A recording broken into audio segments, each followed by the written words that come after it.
On today's episode of Watch Chair Go, the cheap Nissan 350z gets coilovers.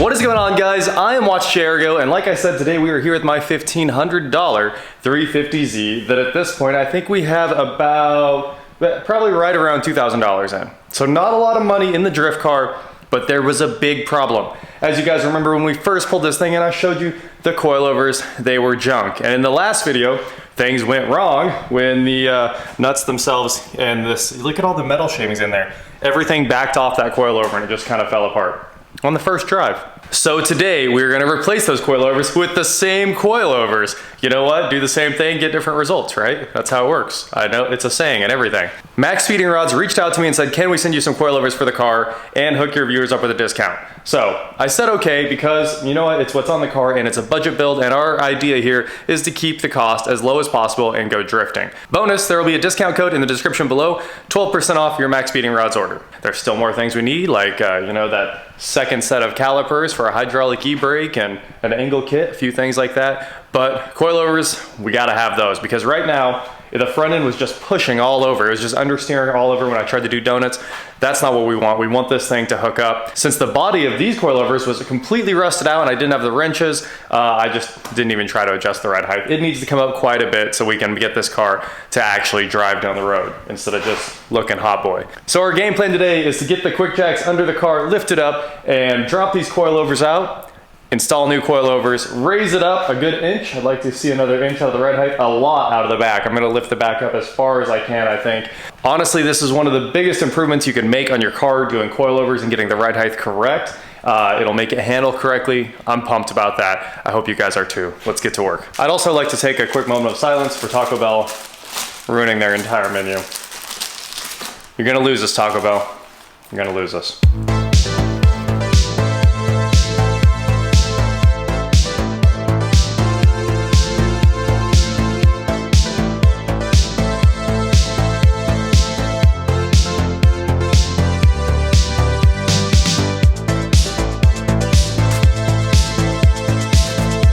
It looks like nothing, but that was quite a bit of work. Wheels are off. We are now ready to start disassembling the suspension, dropping out the old coilovers, and those rear springs sit on their own perch. As if you've seen a 350Z setup before, the springs are, it's not actually a coil in the back, it's just a standard shock, and the springs sit back there. So we'll have to put a jack under there, release the pressure, and just swap it out. The UPS man has arrived with our box of Max Speeding Rods. Actually, this box looks cool because it's black with gold, and I kind of like the way that looks there. So let's get this cut open and take a look at what's inside.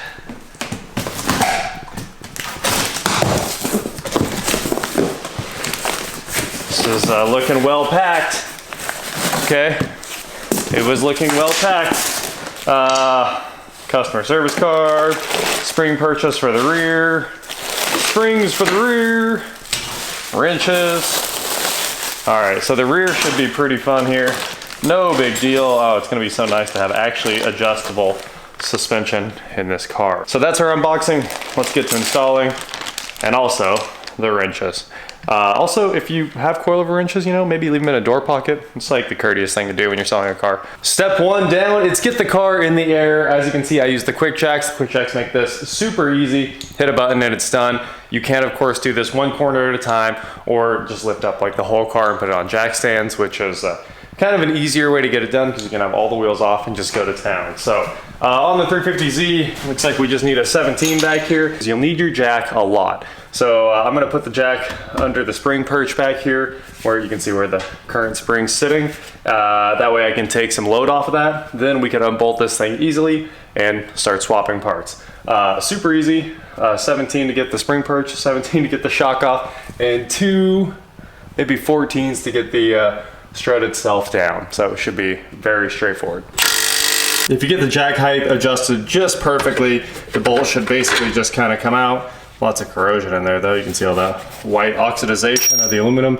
And now we are ready to actually drop. Well, the rear is mostly apart, but that bolt is stuck in there, so I'm gonna go onto the front for a little while because it just seems like it's gonna work out a lot better. So on the front, of course, you need to disconnect the sway bar and link right there, pull that bolt out of the coilover, pull the 2 bolts out of the upper control arm there, and that lets this whole thing hang free. You can see we got lots of room to play with there. There's one 12 that retains the brake lines. And now we're gonna go up top and actually remove the strut. So we got the 3 bolts up there and this thing should drop. Well, that seems pretty easy. And this should drop the whole coilover. And hopefully with a little bit of wiggle room, I can slide this thing out. So we've got the driver front completely installed and put back in, well, other than the brake line mount right there. I gotta do that right now, but that just takes 1 second, 1 nut right there. Everything else is together, and I tried to give it quite a bit of ride height. I went ahead and ran the body way out, and you actually turn the entire body of the strut itself when you're trying to add ride height there. So I added quite a bit, I don't know, 4 or 5 millimeters. We're gonna add a bunch more after we get this thing on the ground and see what it actually looks like, I think. I have a feeling it's gonna need a lot more. I don't know. So one's in, I'll show you guys putting the passenger one in. Hopefully it doesn't take too long, and then we'll get back to trying on that rear one. That bolt does not wanna come out. Everything's rusted. It took a long time to put this back together because I'm cleaning rust out of threads, putting anti-seize on them so they don't do it again. All right, let's see how fast we can do one of these in real time. I think I can do it in just a handful of minutes here. So we're gonna start with the ABS line. You just kind of push it out of the retainer there. And for some reason that was incredibly loose, way looser than it should have been. These top control arm bolts up here are 14s. So we'll get those out here in a second. Maybe drag the jack over here.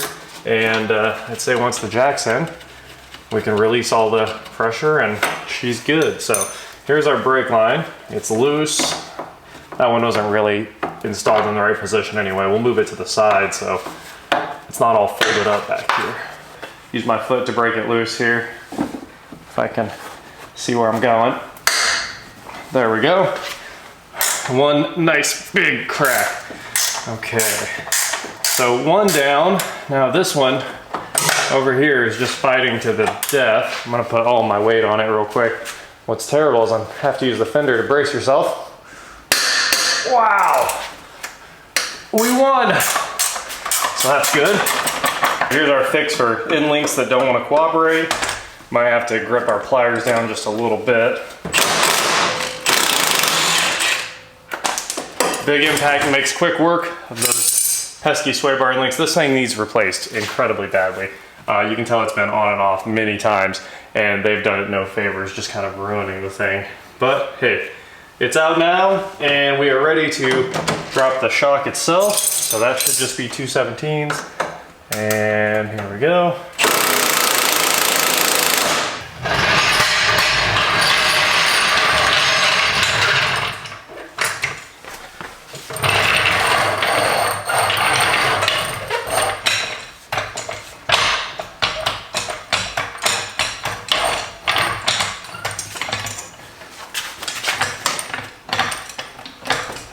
All right, we'll head up top, drop our 3 bolts, and that should pretty much free everything up to come apart. That's kind of the last thing holding us on here. Couple seconds there.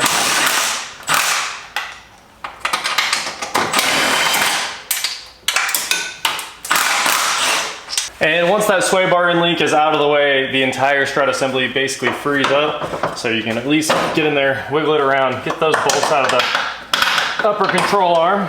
There we go. Whole thing's getting wild now. There we go.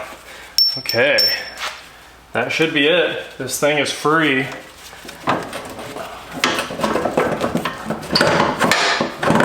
Push down until it goes up into the hump inside the wheel well there. Helps if you have the wheel well liner out or it's destroyed like it is on this car.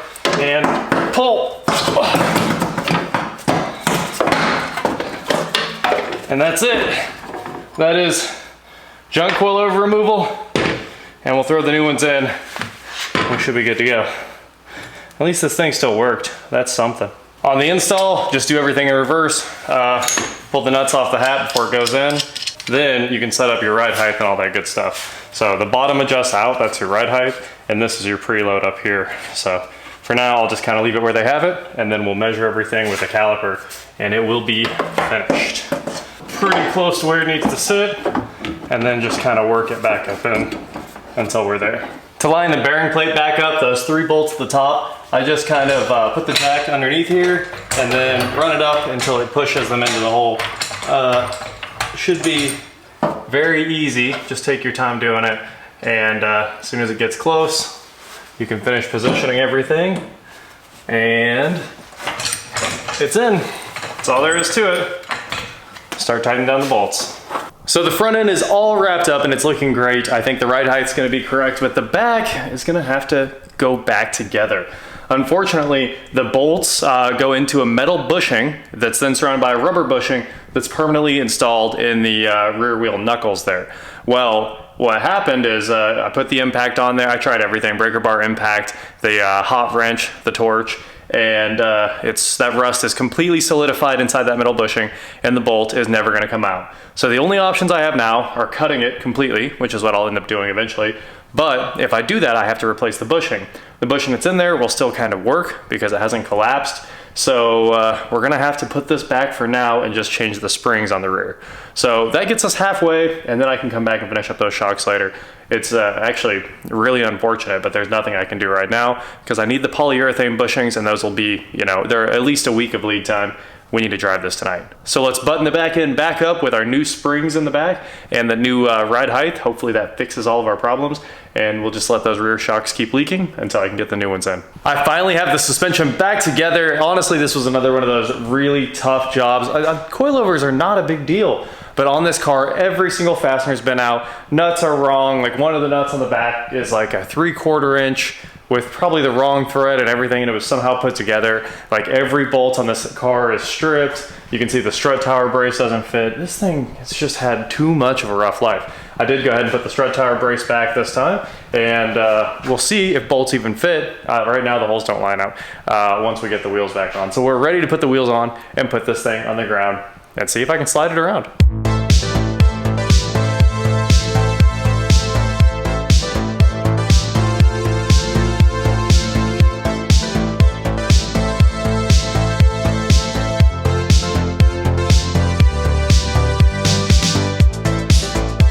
Wheels are on, everything's back together. The ride height might be a little better. I don't know, it's not great. I really think it's supposed to sit a little higher than that, and I cranked it up. And here's the rear. It's really not much better at all. Not a big change there. I wanted to really raise this thing back up close to like stock height. This didn't happen. These coilovers were designed to make things low, and obviously I want to drive, not be low. Been a week since we started the old Z. Here we go.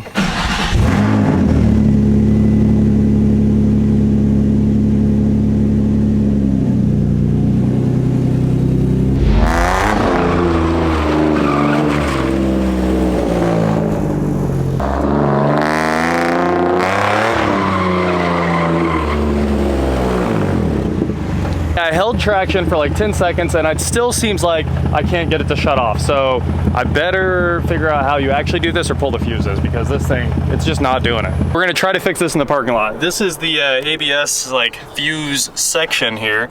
And what we're gonna do is try to, man, I don't know if I can do this with a knife. I'm gonna try though. Just like break these links. Maybe. I should have brought a tool with me, but I wasn't planning on having to do this. How to ruin your pocket knife 101. That's what today's lesson is. You got to keep this because it's the ignition for the car. There's my newly destroyed ABS fuse. It's easy to replace if you ever want to put it back. Cover's back on. Hopefully no more throttle cut. Let's see what happens.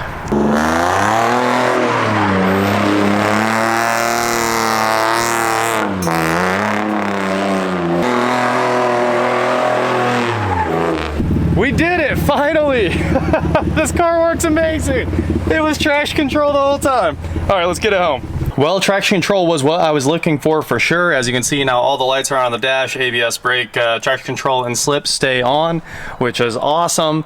and it does whatever I want. The car actually obeys your foot and it just rips it. So now we just have to get that front end aligned because it's still pushing. It's pushing like crazy.